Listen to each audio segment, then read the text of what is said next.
Hey guys, I'm sorry I couldn't make it today. I'm a little busy. Yeah, where you at? What is that, Hawaii? Yeah, this is Lanikai, I believe the locals call it. I love it. Yeah. Are you pretty much like all chilled out? You don't want to come back to the mainland ever? Oh, I'm local. I'm Yeah. local. The children of the island, I believe we call ourselves.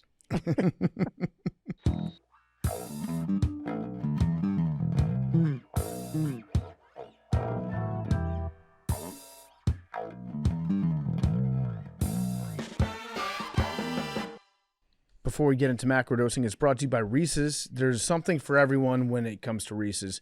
We've got Reese's all around the office here. We've got the new Reese's Lounge upstairs, which is an amazing place that I want to live in. I want to live there forever. We've got Reese's on the shelf. I had the Reese's Marshmallow the other day. It is delicious. Everything about Reese's is awesome. You guys know that. Reese's is the best candy ever made. It's our candy of choice. It is the perfect blend of chocolate and peanut butter. It goes together like the light blue and white on Argentina's uniforms when Messi's wearing them. That's how I think of peanut butter and chocolate. Reese's, the official candy partner of Barstool Sports. Go get Reese's wherever you shop. The official candy of Barstool Sports. Welcome back to Macrodosing. What's up, guys? It is Tuesday. It is June 23rd, and it's me and Arian and Mad Dog McKenzie. No Big T today. No Big T. He's off on his honeymoon doing God knows what. Lord only knows what Big T's up to right now. Hope he's having a great time. I had a great weekend. Did you have a great weekend, Arian? I actually did have a really good weekend, man.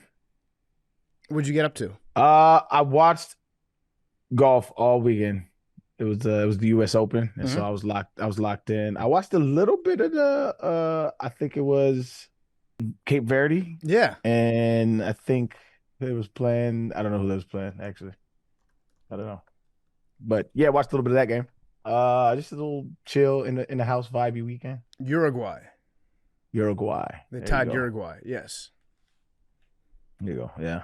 You really locked, ain't you? I'm locked in. I'm locked in. The U.S. is good. We won again. 2-0 against Australia. So we won our group. So they going to the bracket. We're going to the bracket. Knockout round is ours. We've captured our group. 2 wins, 6 goals scored, 1 goal against. And yeah, we don't know how the rest of the group's going to shake out just yet. We don't know who we're going to be playing in the knockout stage, but it looks like right now Bosnia maybe. But things can change. I'm excited, man. And in the knockout stages, the way that the bracket is looking right now, there's a good chance that we might have 2 very winnable games in our first 2 knockout games.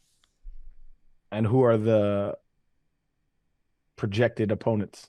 We don't know yet. Right now, it's projected to be Bosnia in the first round, possibly Egypt in the second round, possibly Senegal. Senegal would be a tough draw if that was in the next round, but we still have one more round of the tournament to play. Like in terms of the group stage, everyone's got one more game, so we're still very much up in the air. But it looks like either Bosnia or Qatar in the first round. Either one of those would be. We should win those games easily. Nice, man. It's on the up and up. So outside chances we could actually take this thing. It's going to be really difficult. What kind of sucks is like we've got former U.S. men's national players and probably the best players to ever put on this jersey that are out there saying it's impossible for us to win the World Cup. Like literally saying that. We've got Tim Howard, who was our goalie. He was, it's tough to like compare goalies to field position players, but he's probably the best player that's ever played U.S. soccer overall. Landon Donovan, probably the best field position player that's ever played U.S. soccer. And the two of them are out there saying that's impossible for us to win.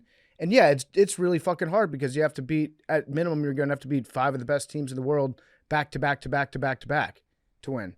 And we've never proven that we can do that. In fact, we've never won back to back games in the World Cup since 1930 until now. So yeah, it's an uphill climb, but I think it kind of sucks to hear the OGs saying that when you've got the guys on the team right now that grew up watching those guys and they're out there playing their dicks off and they're putting up better results than those guys ever did. And now you've got, your heroes putting doubt into your mind saying that you can't do it. Just just man up for me one time, Donovan. Just be like, yeah, they can. You know what? They can beat anybody because the way that they're playing right now, they could beat any team in the world. It's hard to do that time and time again, back to back to back. That's what's going to be really difficult, especially when you run into teams whose bench is probably just as talented as our starters. So that's going to be hard. That's going to be hard with our lack of depth, but So are they saying, is this like old, you know how old heads getting my era was better type shit? Is it some of that, or are they just being honest? You feel like, nah, now we probably can't do it. I don't think they're saying their era was better because I think they acknowledge that this team right now is doing stuff that they never did. But I think there might be like 20% slight amounts of, I don't want to say jealousy maybe, but like when they competed, they knew how hard it was for them to beat some of these great teams and how the odds were so high stacked against them. And so I think they're projecting that a little bit onto this new team, saying that like, hey, is all we could do to beat Mexico once a year. And every time we played a really, really good team, they beat us, which isn't even true because we used to tie England. We beat Spain one time. So it's like, it is possible for us to win this tournament. Yes. And if you look at the futures right now, I'm pulling up. It doesn't sound like it.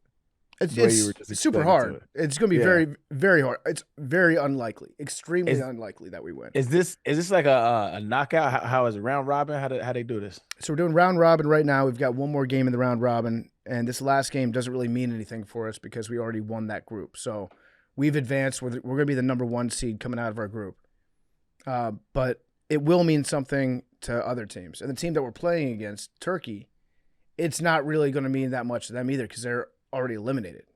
So they're not advancing. So they'll probably be just playing for pride, trying to go home with a point. But I'm looking at the odds right now.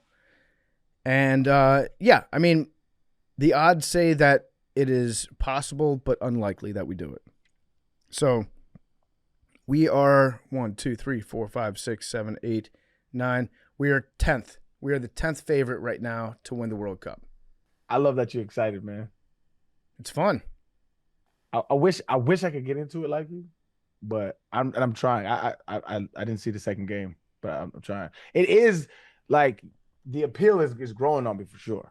Yeah. And I think if we keep advancing, I'm gonna get more and more locked in. Yeah, I mean, we should keep advancing. There's also a guy on our team that you might be interested. You remember Antonio Freeman? Antonio, the receiver? Yeah, from the Packers. Okay, yeah.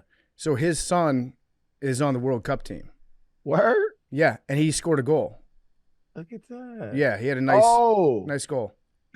Yeah, I saw a tweet that said a black man scoring the first World Cup goal named Freeman on Juneteenth. Yeah. That's pretty good. And I think we're gonna. I don't know. I'm remaining very, very optimistic about our team's ability because I do think we got a really good coach. That's the difference. Is our coach now is this Argentinian dude. He wears fishing shirts on the sidelines. He's like kind of a football genius. He always flames out in his club jobs overseas. So the best analogy I can give you is because he works his players really hard, and that's what we're doing. Is like the U.S. has always had great athletes that play soccer. It's just about putting it all together. What he's done is he plays a style of soccer that is it's kind of like full court press all the time. So when you turn over the ball, when the other team gets it, everybody immediately starts to go after the ball and to defend immediately to try to get a turnover back. The second we lose it, in the first 5 seconds, then that's when it's more likely that you can win that ball back. So we play the best analogy would be like a full court press, which requires more aggressive. Yeah.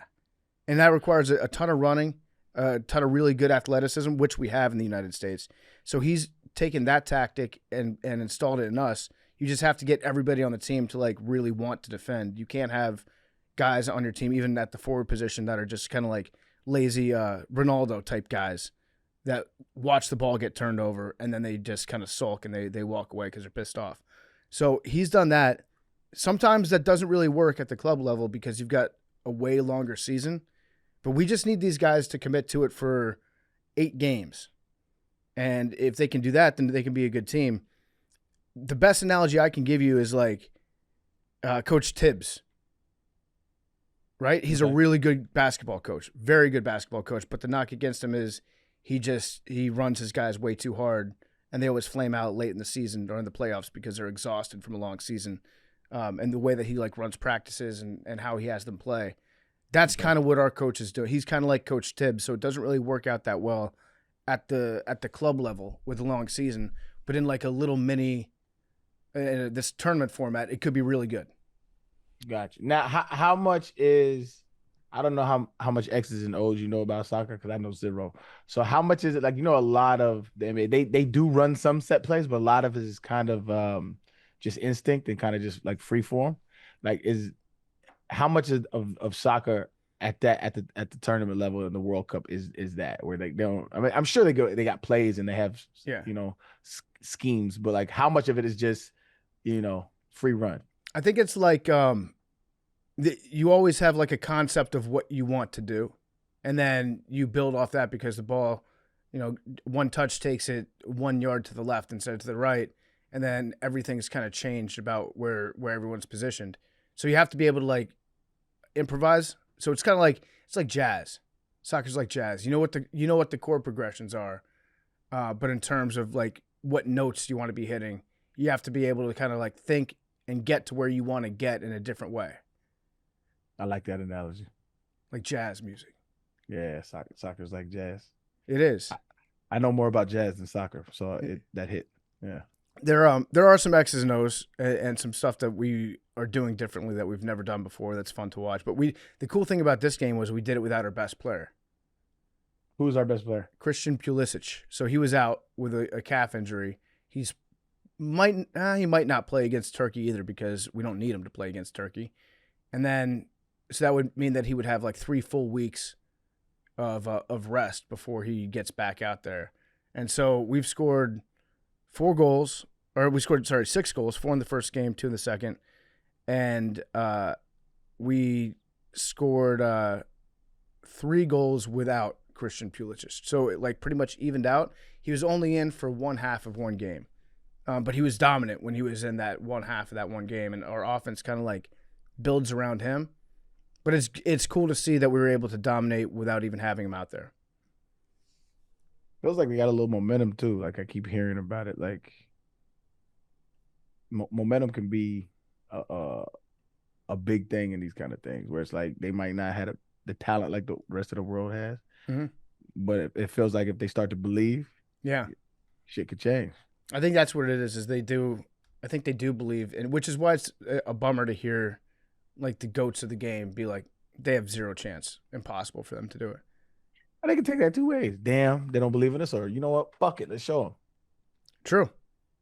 So ever since we started talking about soccer, my feed has started bringing up this Ronaldo versus Messi thing. And I know we talked about it a little bit.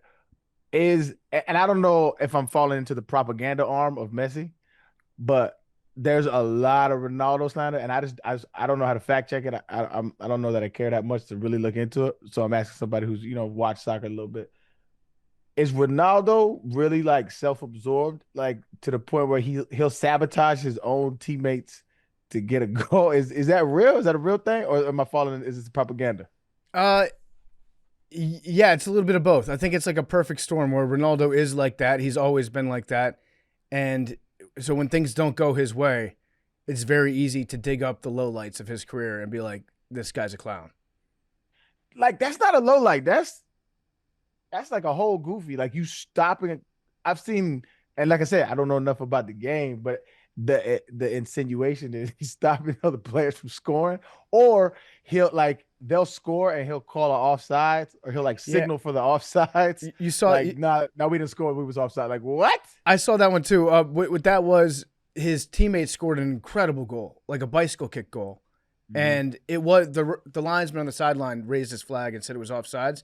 But that was Ronaldo's first reaction. Like, immediately the ball goes in, and he just raises his hand and he points at the linesman. He's like, he called you offsides. That doesn't count. Like, that's a shitty thing, especially after like an amazing goal that his teammate. That was his first like primary reaction to what happened, That part is definitely true. He has done things That's weirdo shit. like he'll really extend and maybe get his head a little bit on a cross, but a lot of people say that it didn't touch him at all, and then he'll raise his hand up after it goes in to be like, "Yep, that touched my hair. That's my goal." I seen that. He'll sprint to the goal line to try to get a foot onto a ball that's on its way in, anyways.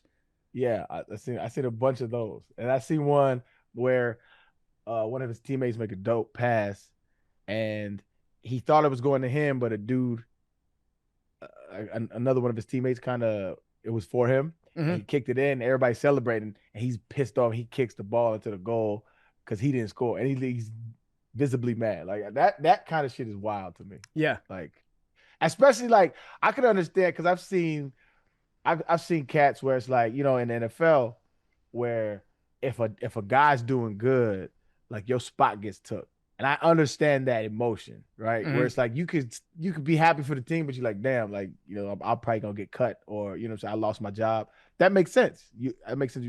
But he's worth $1 billion. You know what I'm saying? Like, he's like one of the best ever. Like that's kind of goofy, fam. Yep, and he is one of the best ever. He's really, really good. But at this stage in his career, when he's lost like a little bit of a step, then him being just like a egotistical maniac, it jumps out at you, and it does make you look. It makes Messi seem way cooler.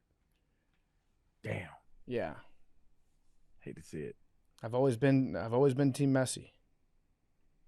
Just a little guy, just 5 foot, 5'6", 5'7". And yeah, he's small, ain't he? Yeah, and Ronaldo is like this big, like you would say that he's kind of the LeBron James of soccer because he's tall, he's fast, How tall is he? He's strong. I want to say 6'2", 6'3", which is pretty tall for a soccer player. I saw this other argument. This guy's like, he was arguing against the fact that American athletes don't pay attention to soccer, but it's because they can't play it and they couldn't play it. He's like, if you look at somebody like Barry Sanders, he's not going to hold a candle to like a Messi. And I'm like, what are you talking about? Yeah, Barry would have figured it out. I don't understand his thinking. Like, American athletes don't really care about soccer like that. We didn't grow up thinking about it. But if that was our goal, I believe America would have dominated that shit. If that was our main sport. Yeah, if it was part of the culture of America, so our coach made a really good point because there's a lot of stuff that's wrong with soccer in America, and it's been very wrong for a long time. Like the way that youth leagues are run, where you have to pay $5,000, sometimes more, to get your kid onto a good team, to be able to have good coaching, to be able to travel and play other good teams. Like it's ridiculous that it costs that much money to have kids play soccer when it's a sport that requires a ball, and that's it. But our coach made a really good point, which is like to see individual stars like Messi, it's all about just like, I think he said like the player's relationship with the ball since they've been a child. So like Messi grew up with a ball, and it's like, okay, he's dribbling the ball around his house.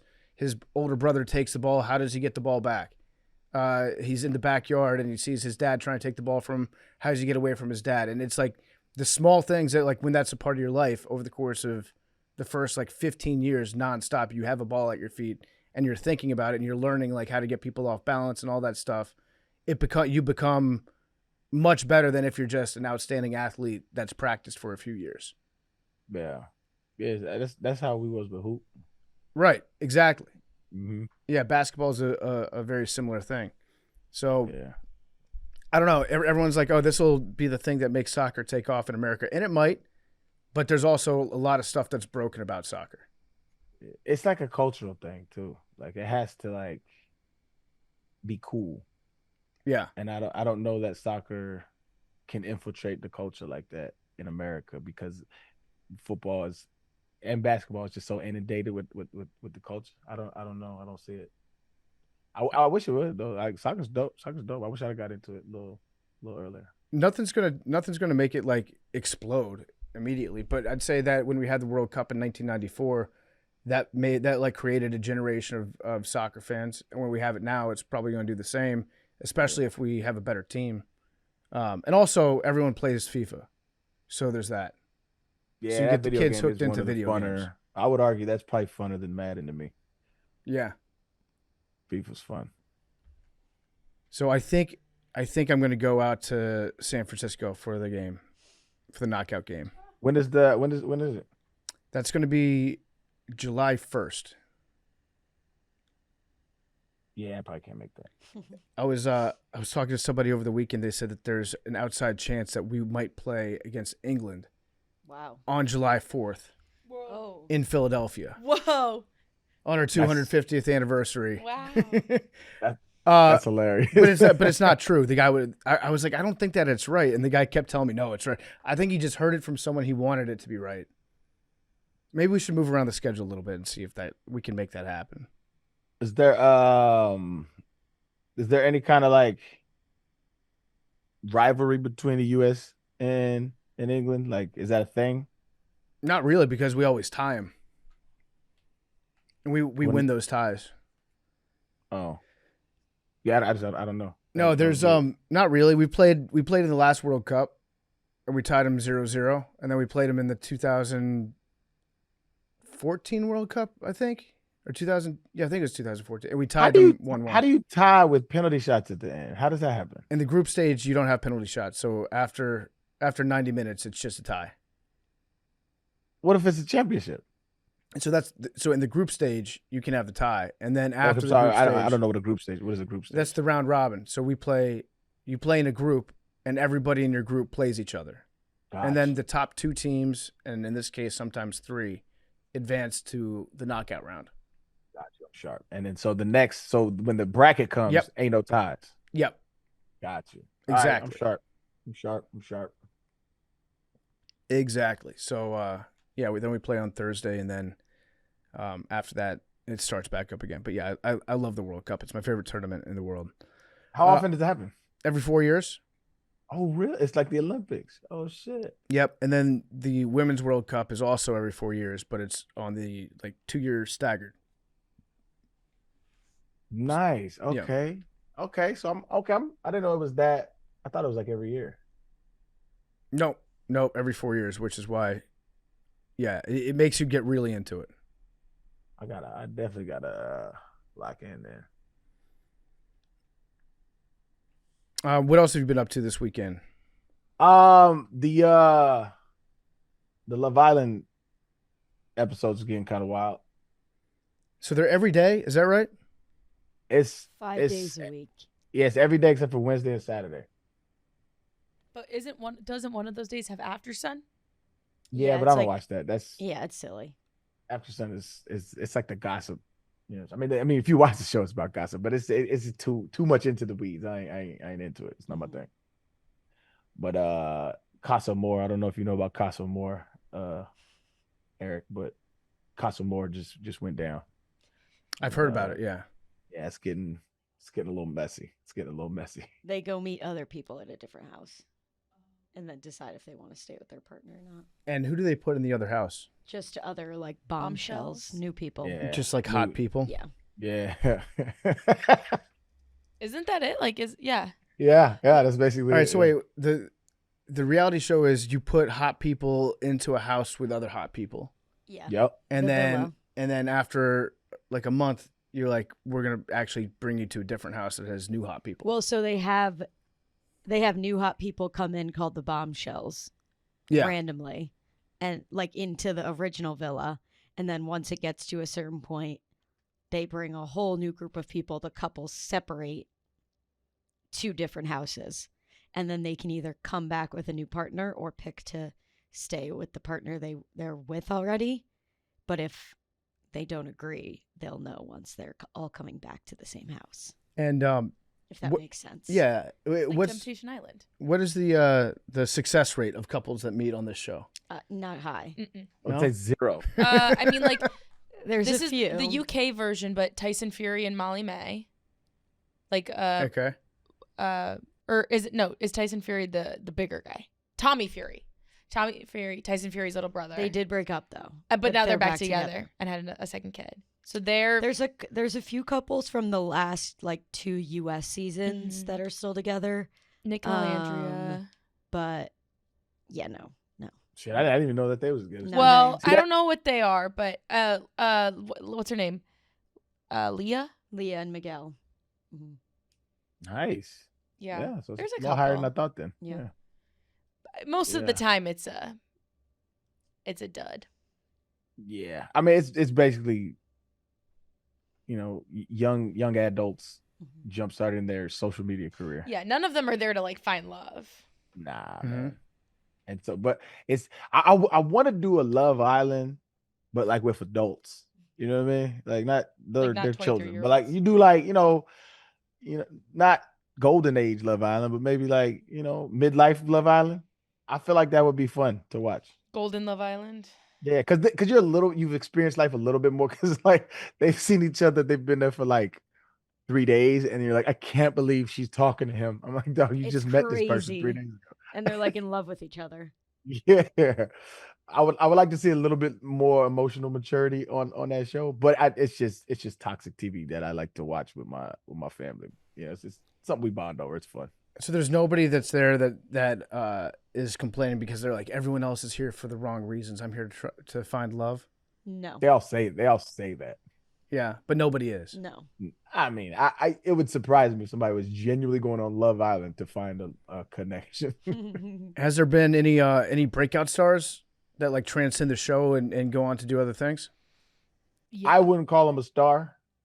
I feel like Maybe somebody else would. I feel like Olandria has made a pretty big name for herself. Yeah, I see. That's my thing is I don't ever follow them outside of the villa. I'm a villa guy. Like outside, it gets. I don't like it. I haven't seen anything. I haven't seen anything. I haven't It's seen not any the talent same. that has drawn me in. But Yeah, maybe there's that's on not me. too many. Like some of them will be in like commercials and stuff after the fact, but they did do a show called Beyond the Villa and it followed Ain't no way I'm them watching that after they left. All the couples. I'm a Love Island guy, strictly Love Island guy. That's a good way to do it. Yeah, I take a Beyond the hard- villa. I take a hard- Beyond the Villa, yes. Yeah, no, I take a hard stance against that. That's where you draw the line. I have standards.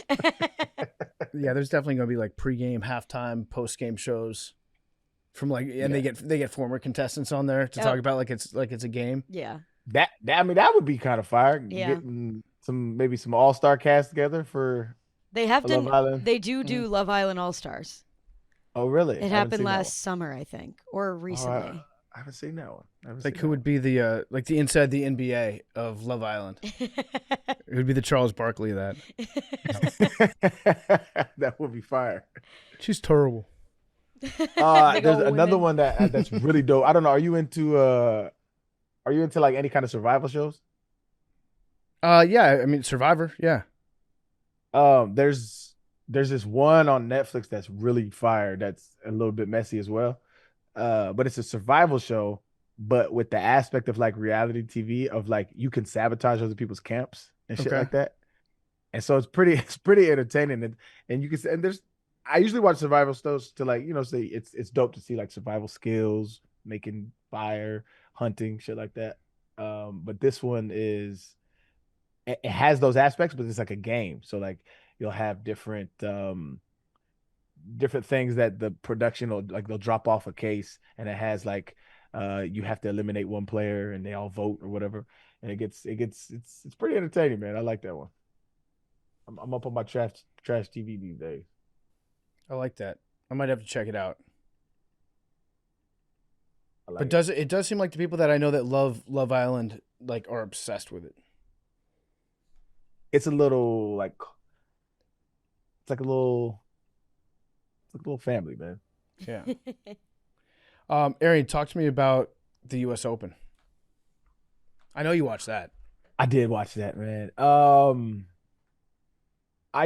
I love that Wyndham Clark won. He has a great story.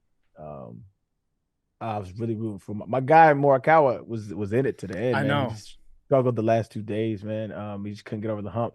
I thoroughly enjoy seeing pros struggle. Like it's one of my favorite things. Like I love that shit. When the winner was he was 500, 600, something like that, Mhm. and the rest of the pack was like even 1 under. Like they were struggling.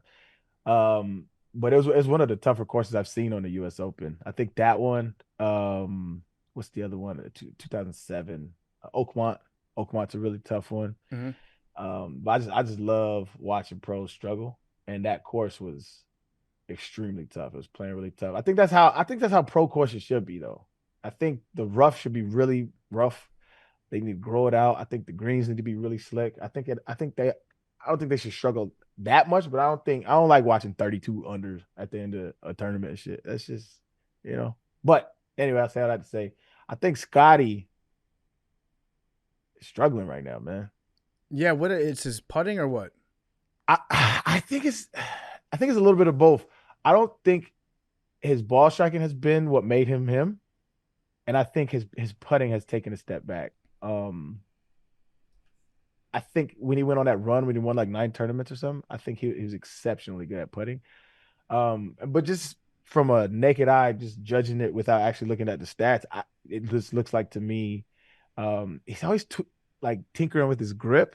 And I don't know if that has anything to do with his ball striking not being the same, but it just feels like to me, yeah, his ball striking hasn't been the same. And I think he's struggling a little bit. I think not from the standards of like a regular tour pro. Like if anybody has his career this year, like he had 1 win at the beginning of the year and a bunch of top 10s, bunch of top 5s, but he's only won 1. I think that's a struggle for him, Yeah. Because he's number 1 in the world. So like mentally it's tougher for him to deal with because he's used to such success. Yeah.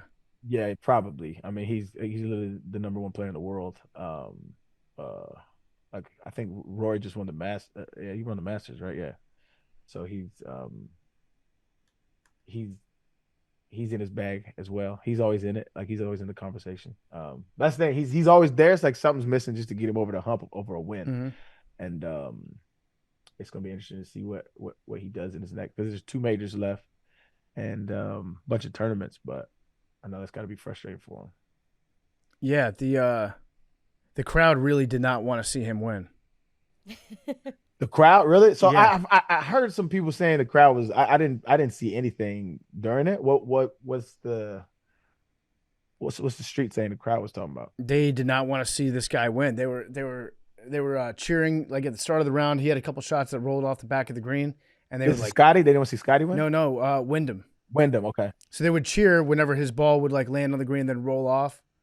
It was pretty obvious that they were rooting against Wyndham Clark and rooting for Scotty. I know that a lot of people don't like him because of like at the last U.S. Open at Oakmont, he punched a couple lockers in the locker room.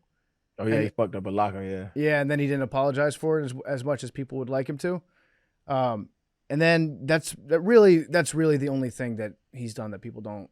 The video of him going around being like, at the Masters when he's like, oh, all these kids running around is a great form of birth control. Oh, yeah. So it's very funny. Everyone's like, oh, happy Father's Day to this guy. Yeah. I mean, he ain't wrong. No, I know. It's just so funny that Sunday was Father's Day. So like that, I think that was like the running joke. I feel like it turned into the Sam Burns show too. Everyone wanted to see Sam Burns come back. Man, he almost had that. Oh, that last putt. Oh, yeah. When he dropped to the ground. And then on 17, Wyndham made a crazy birdie where he shouldn't have made. Like I guarantee he was just trying to lag that bitch up there, and he made that birdie, and that birdie ended up winning it. That's crazy. It was close, dog. It was close. But I mean, I would. Scotty was the fan favorite. If he wins, think about it. If he wins on Sunday, it's his first Father's Day. He turned 30. It was his birthday. Yep. He would have completed the Grand Slam. Yep. All in one. That would have been an insane story. That had been talked about for decades. Yeah. So like I can see why the crowd wanted him to win. That makes sense. Yeah, they're rooting for the story. And it was also Tom Kim's birthday. Really? Yeah. Nobody cared about that though. Yeah. He was in it too. Yeah, he was in it as well. Yeah. I was rooting for Keith Mitchell. Look at you watching. I know. Yeah. I watched a lot of it this weekend. You're rooting for Keith Mitchell? Yeah, he's friends with Josh Allen. And there was that very funny meme of him going around like he took his hat off and his hair was like disheveled. And we were like, maybe he should do that more often. Like he doesn't really go viral. So maybe that helped. And I think he was one of however many players he shot even every single day of the tournament. I don't think that's ever been done at a U.S. Open. Yeah, I think they said it was like maybe at other tournaments, but he was the first to do it at the U.S. Open. I'm like, yeah, that's insane. And his hair, he reminded me of Ace Ventura when he goes to the insane asylum. Yes, and the memes were like the second day of the bachelor party when you got to get up at 8 a.m. to play golf. Like, yeah, very funny. Yeah, it was a fun tournament. I just love. I'm with you, Arian. I like that it pisses golfers off. Like it makes professional golfers feel like we feel out there. 100%. Shinnecock it's a fucked up little place with the wind. Like there were so many times a golfer would hit a shot and then see where it went, and they'd be like, "What the hell? How did the ball end up there?" Yeah, so I mean, I was watching Colin Morikawa. They had rocks in the bunker. That to me is wild, dog. And so Colin, a few guys had this, but Colin was in the bunker, and you could tell he hit a shot and it hit a rock, and the shit just flew. It looked like he thinned it. Yeah, but it was like that the whole week. I like that kind of shit. I love that shit. I seen Scotty. He was in a bunker. It goes up and it's a false front and it rolls back in and it just pisses him off. I love that shit. Yep, that's how I feel every time I play, Scotty. 100%. Speaking of which, when is the video out? July 2nd. Yeah. No, I did send. I sent the clip in question that we discussed. And this is a big tease for the clip. I did send that clip to a professional golfer yesterday for their review. And they thought it was the funniest thing they'd ever seen. So that's wild. Just know that I don't think it's possible for me to overpromise on this clip. Yeah, I feel so bad for the listeners if we just keep baiting them. I know, but trust me. Just wait. Next week it'll all be worth it. Right. It'll come. It'll all come out in the wash. We'll get back to macrodosing in a second. This show is sponsored by BetterHelp. For some, summer is their favorite season. Travel picks up, kids are out of school, the adventure is the focus. For others, juggling it all can be tough, can lead to overwhelm and counting down the minutes until the kids are back in school. And many worry that they're wasting the days of sunshine. With over 30,000 therapists, BetterHelp is the world's largest online therapy platform. It's served over 6 million people globally, and it works. It's got an average rating of 4.9 out of 5 for a live session based on over 1.7 million client reviews. BetterHelp therapists work according to a strict code of conduct. They're fully licensed in the U.S. BetterHelp does the initial match work for you so you can focus on your therapy goals. You don't have to say yes to everything this summer. Find support in therapy. Sign up, get 10% off at betterhelp.com/dose. That's betterhelp.com/dose. Macrodosing is also brought to you by Pardon My Cheesesteak. If you're watching the game, if you're working late, if you're just too lazy to cook on any night, there's only one call that you should be making. That's Pardon My Cheesesteak. We're talking thin sliced steak, melted provolone. We're talking mouth-watering cheese sauce. And if you really want to do it right, get the Big Cat Combo, cheesesteak, fries, and a drink. Or the brand new chopped cheese combo. It's a complete meal. Get the chopped cheese combo. It is delicious. Stop overthinking dinner. Order Pardon My Cheesesteak right now. Use code AWL. Get free delivery on pardonmycheesesteak.com. That's pardonmycheesesteak.com. Let's see what else we got going on in the world today. I think we might have signed a peace treaty, so that's good. Probably, maybe. I don't know. Oh, sorry, memorandum of understanding. Bateness. Yeah. Is it signed yet? Yeah, I think the initial one was signed, but basically there's a lot of I read up on it. There's a lot of language in there that's like we promise to do X, Y, and Z within 60 days or to our best effort. So it's like a handshake deal. So no. And then England's prime minister resigned. I was just gonna say that was kind of big. Yeah, and that guy that guy that was talking about, Andy Burnham, he is going to be nominated, I think, to be prime minister. So I think it's probably going to be him. Is he the one that isn't even sworn into parliament yet? Yep. How does that? This may be. I lack international policy on this. How is that possible? Well, they like him. He's a mayor. He's a mayor of a small town. And they like him a lot, and so they got him to run for parliament so that he could win, so they could then nominate him to be prime minister. So you get nominated to be prime minister there? I believe so. Well, your party. There's not an election. Yeah, your party nominates you, and then the parliament votes on you. And is he part of the Labour Party? He is part of Labour. And is that their progressive party, right? That is, I'd say. Or is progressive maybe not? I'd say Labour is center left. Okay. Because the Tories are the conservative, right? Is that what they're called? Yeah, I think so. Yeah. Okay. That's crazy that he's just going to be the prime minister after just being a mayor. Yeah, it's very much like a rom-com setup for him, isn't it? It's like small, lovable town mayor who like he deals with small town problems every day. Yeah. Like the local drunk, his horse got out again. Yeah. And then now he's going to be in charge of the entire country. I watched a TikTok yesterday about this, which is, obviously not the most in-depth thing about it, but talking about how they would have the same GDP as Mississippi. Yep. And it is very interesting that like how their plug and play situation over there with the prime ministers, just it is so failing. Mm-hmm. And they were saying how their GDP has not gotten to the same rate it has since they never recovered from 2008.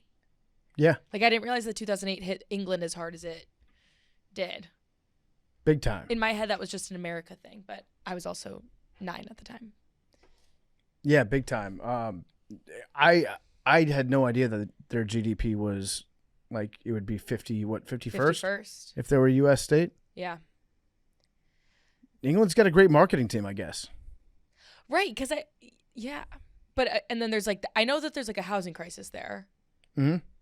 But it's still it's not like I feel Mississippi and England have different reputations in the general populace. Yeah, I don't know. But I hope that guy rom-coms his way into a good like role. Do you just stay prime minister for as long as they want you to? I think so. Like, is there a term like thing? I'm not exactly sure about all that. It might just be until your party tells you like, hey, get the hell out. Interesting. Is that how Canada works too? I don't know that. I feel like there might be a general election. I feel like Canada has more of an election. Yeah. It's really it's sad that we don't know more about. I know that is like how that whole thing works. And we're like, yeah, we do it the way that makes sense in the United States. Every 4 years. The Electoral College. Yeah. Every 4 years we get together and what do the electors do outside of Electoral College season? That's actually a good question. Like how do they get a salary when it's not an election year? Because that sounds like a pretty good gig. It might be like a freelance gig. Yeah, I'm open to being an elector. This says that outside of their brief single-day duty to cast official electoral votes for president and vice president, electors are fundamentally active political and civic leaders. So they're usually state lawmakers, party chairs, or local central community members. Okay. So, political people. Right. This one says the qualifications to be an elector. No senator or representative or person holding an office of trust or profit under the United States shall be appointed an elector. The 14th Amendment provides that state officials who have engaged in insurrection or rebellion against the United States or given aid and comfort to its enemies are disqualified from serving as electors. So if you're a J6er, you cannot be an elector. You can't be an elector. If you're a senator, you cannot be an elector. Senator, rep or congressperson, or January 6th participant. Got it. That's what when it you seems. said that, I thought I was like, did she say January 6th or is that a term I don't know yet? Oh yeah, J6. J6. The political parties in each state choose slates of potential electors sometime before the general election, and then during the general election, the voters in each state select their elector by casting. Oh, so you vote for your elector. Oh wait, we vote for our own electors? It says during the general election, the voters in each state select their state's electors by casting their ballots. So wait, apparently we vote for them? No, when we vote for like the president. Yeah. During the general election. Yeah, you're also voting for at the same time. Like they have their slate of like, I will be so-and-so elector. Yeah. We got bad news if you're French. I know that we have a couple French listeners. You probably already know about this. You're probably not very happy right now. But it's super hot in France right now. It's getting up to about 105 degrees in parts of France, and they don't have air conditioning really in a lot of places. And so they've banned outdoor drinking in France. Why? France restricts public alcohol consumption because it's I gonna be guess too it hot. dehydrates. Yeah. Yeah, it's gonna be too hot, and people would pass out and die. But also, they'd have a lot of fun too. I don't know. It feels like why this not is some of Get that air that conditioning. good point. But this feels like some that France would typically put on like the yellow vests and shut down traffic for and protest. They love a good protest in France. So music festivals have to limit alcohol consumption. And I guess that's also to preserve emergency services for people that deal with heat stroke. So I guess they're flattening the curve. That's what it sounds like they're trying to do. 2 weeks, no outdoor drinking will flatten this curve. Yeah. Damn. I didn't realize this, but France had a heat wave in 2003 and 15,000 people died. Real 15,000? 15,000 people died, yeah. God damn. Because it was so hot. And again, the air conditioning. One time I went to Paris like 15 years ago. Didn't think I would like it. Loved it. I had a great time in Paris. But it was really hot there. And I would just, in the afternoon, take a cold shower and then just lay down on the bed in the apartment to try to cool off a little bit. Because the apartments were like 83 degrees, 85 degrees. I don't understand. Is it an infrastructure thing? Like they can't sustain air conditioning, or is it like it's just usually never that hot, so they ain't built like that? I think it's that. Yeah, it's like it's usually not that hot, so people didn't have air conditioning, so the infrastructure that they developed was developed without air conditioning, to a point where it can't really handle large amounts of it like we have in the States. I think Gotcha. that's why. Yeah, maybe I just don't know enough about air conditioning. That's it. I mean, I just bought me a new AC probably like 2 years ago. Yeah. The whole unit, because my house was a little older, it's like 17 years old, so I needed a new one. Like I sleep with that thing on. It's 68 in my house at all times. I can't live without that. That's a deal breaker. Yeah, they're like in so many parts of the southern United States, like pretty much the entire southern United States, you have to have it, or else that city wouldn't exist. Makes sense. I haven't even thought about life without AC, honestly. It's why, like the American South and Southwest, why those cities there got developed. Yeah, fuck that. Yeah, I'm going to France in the summer, dog. What would you do in Houston if you didn't have air conditioning? I wouldn't be in Houston. No, not a shot. The French also believe that thermal shock is very, very bad for you. And so they try thermal to avoid shock. it. Meaning like when it's hot outside and you walk into a nice cold room. They think that's bad for you. Yep. That's propaganda. Yeah, it's actually one of the best feeling things ever. Yeah. When you walk into an ice cold, like I'd say that's probably a top 10 feeling. One of my things I do, so like we play in the summer, play golf. On hole 18, I'll turn my car on, the AC car, the AC in my car. And so that gives it like 15, 20 minutes like per hole. Mm-hmm. Depending on par 5 or not. But I'll turn it on at the start of the hole. We shake up, go straight to the car. Oh, just sitting in there when it's freezing and you just hot. That's one of the greatest things ever. Mm-hmm. It is. I'm reading about the thermal shock right now. Is that a real thing? They think that it causes cardiac arrest, loss of consciousness, respiratory distress, headaches, nausea. So even when they do have air conditioning, they try not to run it. That they say don't make it like it should be within 15 degrees of what the outdoor temperature is. Now, is there science behind this, or they going off of vibes? I think just Frenchness behind it. Yeah, even the news over there, they warn that cooling rooms more than 15 degrees Fahrenheit below the outside temperature can cause something called thermal shock, resulting in nausea, loss of consciousness, and respiratory arrest. That was in the Wall Street Journal. Yeah, sound like some cap. That's why everybody over there they're all stinky and sweaty in the summertime. That's kind of wild. Yep. All French people stinky. Well, yeah, the summertime they are. That's just wild. Unlike us in America, we're crisp and dry. Where did this thing come from? This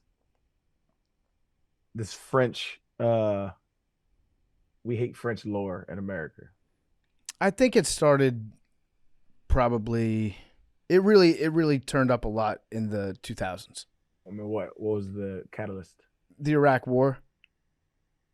When we did that, and then the French were like, "No, we don't think we'll go along." Then it was like, we're going to call them freedom fries from now on. Ah, okay, I remember that. Yeah, The French are weak. That whole thing. I mean, it's kind of always been a trope, at least for that last like 80 years or so. Yeah. Because like a bunch of U.S. soldiers would hang out overseas with a bunch of British soldiers that hated the French, but like technically we're on their side. But also they'd make fun of the French for getting their country taken over in 2.5 weeks. And so then it kind of became like the French can't fight wars. Did you like France when you went? I loved it. Didn't think I was going to like it that much, and it has nothing to do with politics or anything like that. It's just, I didn't know that much about the city, and I didn't know why I would end up loving it. And it's just great. It's just a very cool place to be. You will run into some rude people there, but you'll run into rude people in pretty much every city that you go to. But I had a great time in Paris. It's one of my favorite cities in the world. The food's awesome. The drinks are really, really good. Yeah, is the pizza like that? The pizza? Yeah, because you lived in New York for a long time. So French pizza versus New York pizza. What say you? New York pizza, without a doubt. Really? Yeah. Really? I don't. Yeah. The cheese is really good. The meat's really good. I had some amazing duck, some great beef, some really good pasta, cream sauces. Didn't have much really good French pizza though. The bread, awesome. Wine, very good. Yeah, that's what like if I go there, there's nothing really drawing me to like France. So I'm trying to think of all the tropes, not the tropes. Think of all the advertising that people do for France and seeing if it's appealing to me. I don't know. Really good museums. Yeah, I don't know that I'm a museum guy. I'm not a huge museum guy, but you'd be impressed with some of the stuff they have over there. I didn't like the Louvre. That's their like very famous art museum. Right. Didn't think that was very good. But I went to, I mean, obviously there's like very important pieces of art in there, but I didn't love it. But there's other museums that are just as good, if not better. I think I would have to enjoy a museum. I'd have to have somebody who really knows the shit and to maybe explain it to me. Because just walking around, Yep. I don't think I was like, okay, cool, that's cool. Yep. Man, or whatever. Yeah. Never been my thing. I highly recommend it though. You should go. You would enjoy it. Put it on the list. Mad Dog McKidsey, do we have any voicemails? Let's get some voicemails. Oh, pause. We have a special guest. Yo, Big T, what's up? Hey guys, I'm sorry I couldn't make it today. I'm a little busy. Yeah, where you at? What is that, Hawaii? Yeah, this is Lanikai, I believe the locals call it. I love it. Yeah. Are you pretty much like all chilled out? You don't want to come back to the mainland ever? Oh, I'm local. I'm Yeah. local. The children of the island, I believe we call ourselves. How amazing is it out there? Oh, it's perfect. I'll give you a quick we got so it's beautiful. It's perfect. It's perfect. I love it. But yeah, sorry I couldn't make it today. I hope you guys had a good show. We're having a great time. We do miss you though. We do miss you. I have a fear, Big That T. makes sense. My fear is that you're gonna get so chilled out over in Hawaii that you're not gonna have any minor grievances once you get back. It's gonna give you too much Buddy, perspective. I almost sent one at 4 a.m. Hawaii time this morning, and I decided, you know what, this is unbecoming of a child of the island who's on vacation, so I didn't. But Brandon Johnson's really tweeting some stuff right now, so don't worry. When I get back, there will be plenty, and I'll see you in San Francisco next week, so I'm looking forward to that. Absolutely. I'll see you there. Go US. All right, guys. Have a good show. All right, G. Mahalo. I may never come back though. So mahalo, aloha. See you, Big T. I do think there's a decent chance that he just gets too chilled out by island life. Come back all liberal. Yeah. He becomes like a surfer, or like mentally. Hey, man, you know. Okay, back to the voicemail. Why are you guys getting upset about taxes? Yeah. I mean, at the end of the day, it's not about the money. It's about how much good you do, you know? Taxes, smaxes. Who cares? There's more to life. Gotta treat people how you want to be treated. Yeah. Oh, are you guys watching the sports ball this weekend? That's cute. I'm gonna go on a hike. You enjoy your college football or whatever you call it. He starts doing this, the hang loose. Yeah. There's some really beautiful lakes around here I'm going to explore in the fall. It's a little sign off at the end of the every podcast. Yeah. Mahalo. He starts wearing "Life is Good" t-shirts everywhere. Flip flops. Okay, back to the voicemails. Yeah. Yo, what's going on? This is Price from South Carolina. I got a quick question for you guys, man. So listen, you know, in the MLB, the state of California has what, like 5 teams, maybe 4 now, with the Athletics going to Las Vegas or whatever. Listen, I know that California is like the size of, I don't know, like 5 countries in Europe. But I mean, I just can't stand the idea of one state having multiple MLB teams. Outside of like the New York Yankees and Mets, like that's whatever, I'm cool with that. But let's say this. Let's say the state of California only had one MLB team. So that gives you 3 more teams. And then you take 1 from New York. That's 4. So you got 4 MLB teams that you can move to 4 states that don't have an MLB team.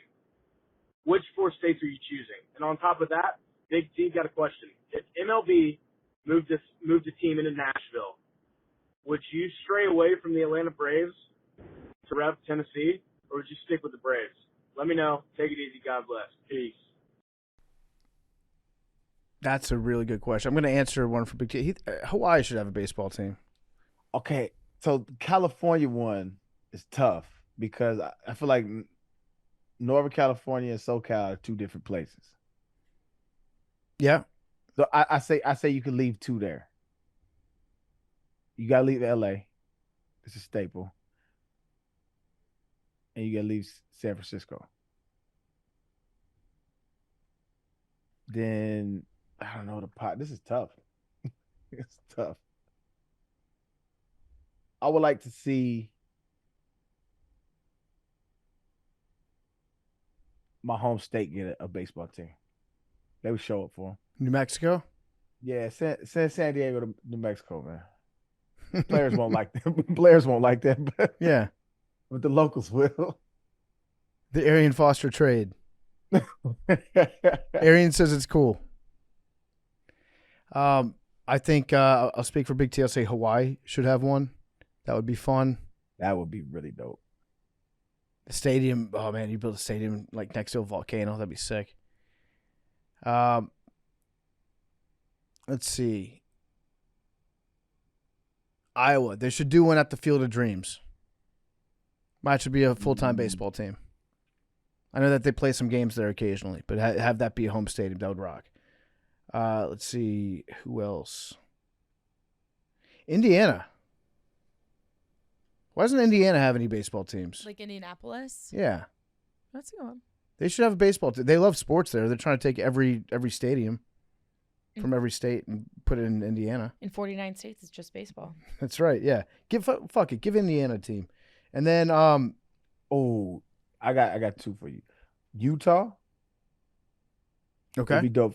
Because think about the Rockies have like the best stadium because of the aesthetics. And so Utah is very similar aesthetics to Colorado, like beautiful landscapes. I think they can make a really dope. And Utah, every time I've been there, it's been really fun. Like I've had a really good time. The other one's Louisiana. Okay. Louisiana would be a dope place to have some baseball. That'd be hot as hell during the summer. Yes, it would. Probably have to do a dome.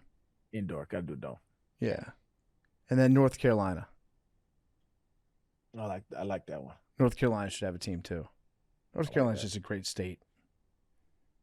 I like that. I'm trying to get out there. There's this dude that make these hats. Because I'm changing my wardrobe, right? So the hat game gonna change too. So I'm gonna have one of those nice, like, I don't know what they called, but let me see what they called. You know what they called? What hats are we talking about? No. Yeah, you're right. That was not good by me. I apologize. I don't know what they call, so I don't even know what to say. So shit like this. I'll put it in the group chat. Fishing hats, wide brim hats, bucket hat. No, it's like check the group. Okay. I don't know how to explain it. It's like these special, like, very well made, custom, and you can like bend them to be like a fedora type style or like a cowboy type style, but they like shape them like wide brim hat. That wide brim hat. There you go. We'll call it that. But he does like custom joints, and he's in North Carolina. I'm thinking about making my way down there. I'd be careful, Arian. I don't know if we can have you be a fedora guy. It's not gonna be a fedora. It's gonna be like a wider brim. Yeah, it's gonna be you nice. live in Houston. Yeah, you can do a cowboy. You can do a cowboy hat. I think I'm gonna get a cowboy hat. Really? Yeah, but like those though, like not like a straw hard. Yeah, not like a straw hard one. It's gonna be like one of them. Like, do they call these Panama style hats? I don't know what they call those, man. But they cold. Yeah, these are some nice hats. You could pull off a cool hat. That's what I'm saying. He make these ones with he has this one where it's a blue paisley. I'm motherfucking hard. I like that you're just reinventing yourself. It's new. We 40 now, dog. Mm-hmm. We 40 now, dog. It's time to embrace adulthood. I've Nike flip-flopped and Nike sweatsuited my way all the way up into my 30s. Mm-hmm. It's time to check out of that, man. I want to smell like Giorgio Armano and look like him too. And look like an adult. Yeah. Yeah. It's time. All right. So the process is going to be like 6 months, the full transformation to get all my old shit out my closet into the new, where I'm embracing my unk. I love it. Hey, what's up, Macrodosing crew? This is Paulie from Boston. I have a question for the team today. With football coming up in a month or two, just can't wait. But what advice would you have for someone who wants to adopt a college football team? I went to a small college on the North Shore of Boston, and I love football as much as the next guy. I love college football, but there's just not like. I just need something that, can get me up on a Saturday morning for a rivalry game or something like that. So just wondering if you have advice on adopting a team. Thanks. Yeah, adopting a college football team. I think, you could just go with one that's local, like the closest one to you right now. That it might not even be a local team to you right now. It might be a team that their fans take over a bar that's very close to your house every weekend. Just be like, fuck it, I'm gonna root for that team. The good thing is there's no police. There might be some people that are just gonna be like, oh well, it's kind of weird that you just picked this team to start rooting for in your 20s or 30s. That's how we got to the Brewers, baby. Yeah, I love it. If you commit to it and you're really committing. about it, that's the thing though, is you have to commit. Gotta commit. That's the biggest thing. Committed. I would say how I picked my Brewers, it was just the vibes thing. I looked at their logo. I looked at the aesthetics. I like their uniforms. It's just the feels thing. It's just you feel it. It's just you know what? What's his name? What's this guy's name? I forget his name. Caller. You'll know it when you just like being in love. You'll know it when you see it. When I saw that little M and that B looking like that little mitt, a little baseball inside there, I just knew it. You'll know it when you see it. Yep. Or maybe there's like a specific player that you want to follow that you like whatever team they're on. If any of your family members have a team. Yeah, or like somebody from your hometown goes to school there. Yeah, that you can like maybe visit at a certain point. This may be a bad word of advice Can you just pick like a really good team and hope that they say really good? You could. Like, can you just pick a blue blood program and be like, LSU seems like the bandwagon to get on this year. Can you just do that? You could. You could pick LSU. Yeah. There will be people that make comments that are like, "Oh, you don't have any connection whatsoever to the team," but whatever, fuck them. Yeah, I mean, if you really, I'm a Notre Dame fan. Yeah, if you really commit to it, if you really love it, then go for it. Ain't no reason for that. It's been fun. As a matter of fact, I think this is because as an adult, I don't have a favorite football team, and I root for the Lakers all the time. But my Brewer pick has been my funnest fandom as an adult because it was a conscious choice. A lot of times we'll be like our team. Like I like the Lakers because my dad liked it. You know what I'm saying? Kind of like grandfathered in type of vibes. But like I made this choice. You know, this is me. This is for me. So right. I've had a lot of fun with my pick. Or if you listen to this podcast, be a volunteer fan. That's true, yeah. There you go, Maddie. I'm going to speak for Big T and say you're welcome to root for the Tennessee Volunteers. Also, you get a great color scheme that you get to wear. That's a big, big part of it. You get a fun fan base. You get representation and throughout the media, including from Big T. You can ride or die with Big T's emotions. I would say go for it if you want to be a Tennessee Volunteer fan. Or a James Madison Dukes fan. That you can too. do either one. I would probably suggest maybe Tennessee though. Yeah, you don't more games on TV. You want to do that. You want to be able to catch your team. Well, I mean, listen, JMU's games are on TV. Yeah. You had one of my all-time favorite Barstool moments. Oh, the shut the fuck up? The shut the fuck up was so funny. That guy needed to shut the fuck up. Shut the fuck up. I mean, listen, man. Aaron, you can make your little jokes about not being able to watch my team. We did win a college football playoff game, kind of, against the spread. Yeah, we made it to the college football playoff. That's true. So there's that. You did. Congrats. Tied with Tennessee on college football playoff appearances. Don't fact check that. I'm not sure if they've made it twice. So just no fact checking, please. They're purple, aren't they? JMU? Yeah. Yeah, purple and gold. I fuck with purple. That's my favorite color. Yeah. It's an easy transition if you want to just, guys like me want to also pretend to be an LSU fan occasionally. There you go. Yeah. We got another voicemail? Hey guys, James from Jersey here. Now that everyone's got World Cup fever, saw a question going around online. Help out those that might not be as footy inclined as everyone else or as other people. What college football program would be the best comparison to if the United States ever won the World Cup? And one of the more popular teams being talked about was Indiana. I don't know if I agree with that 100%. I think it's pretty good. I actually thought it was closer to PFT's alma mater of JMU, and that's no knock on JMU at all. I'm interested to hear your guys' take.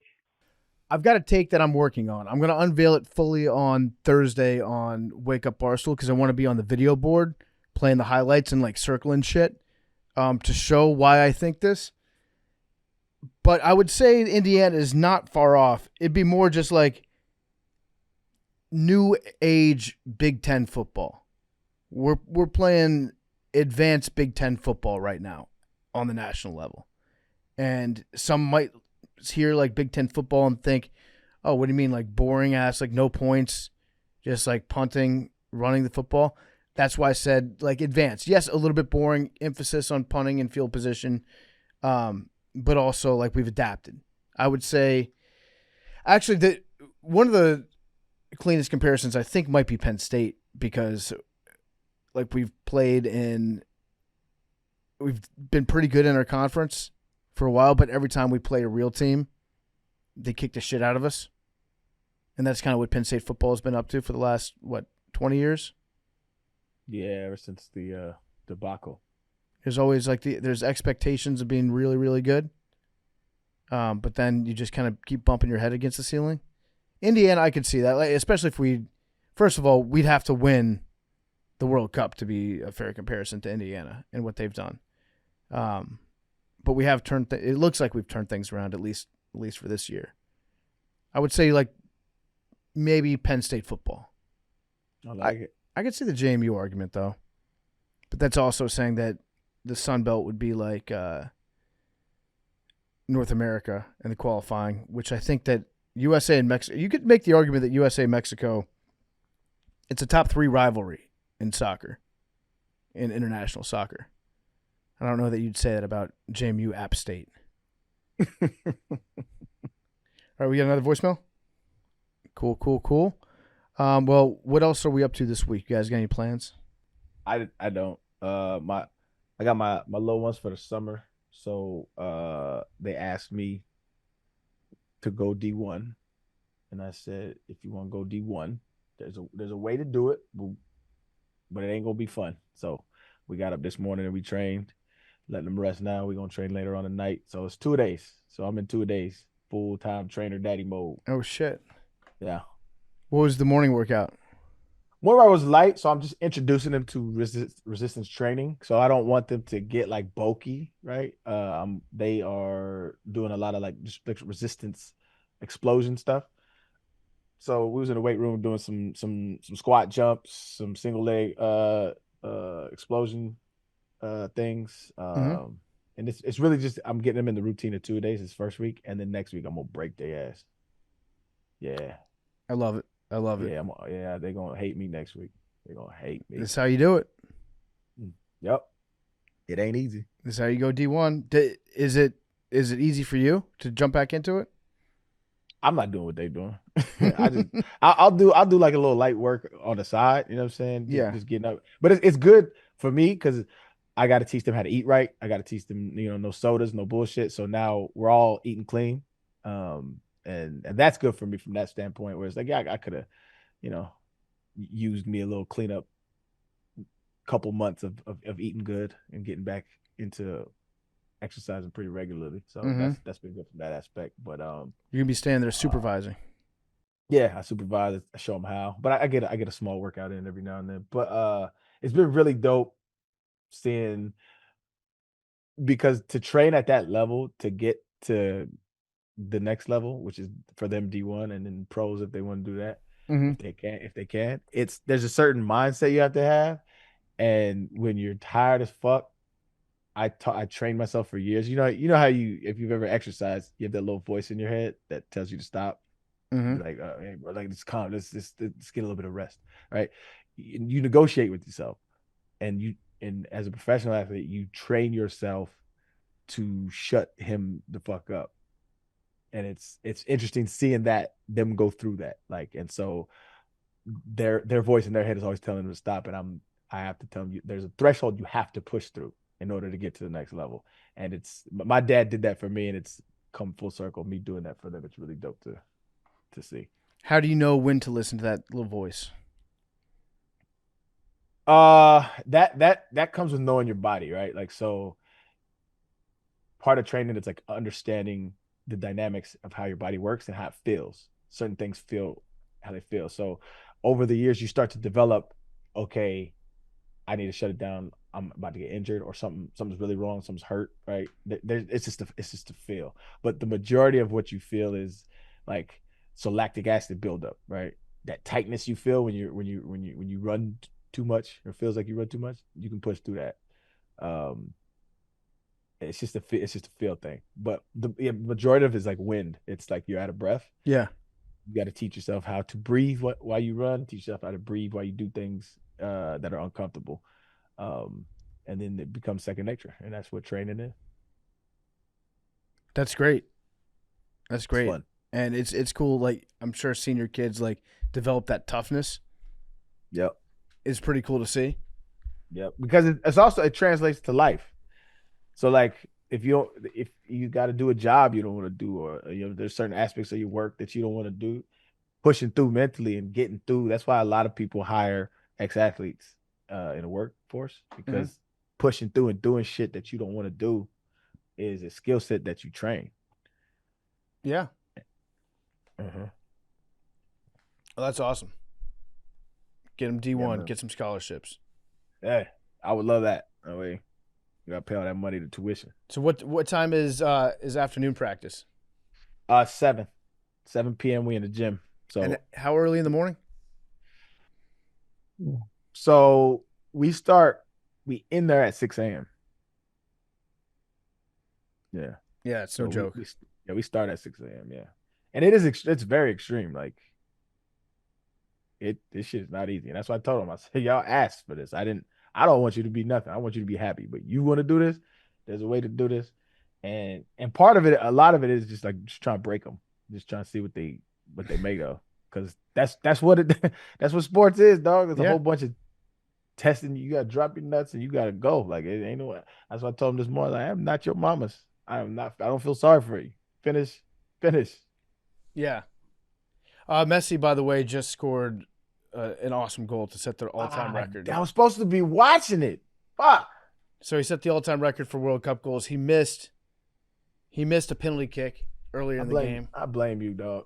And then scored this one. It was a great goal. Wow. Now I'm gonna have to see it on Twitter. I was supposed to watch it, bro. Yeah, he just scored. Wow. Mm-hmm. The GOAT, huh? Mm-hmm. All right. Well, thank you for listening. We will be back on Thursday with more macrodosing. We'll get other people around the office involved in Big T's absence. We miss him. He's getting laid right now. Get it?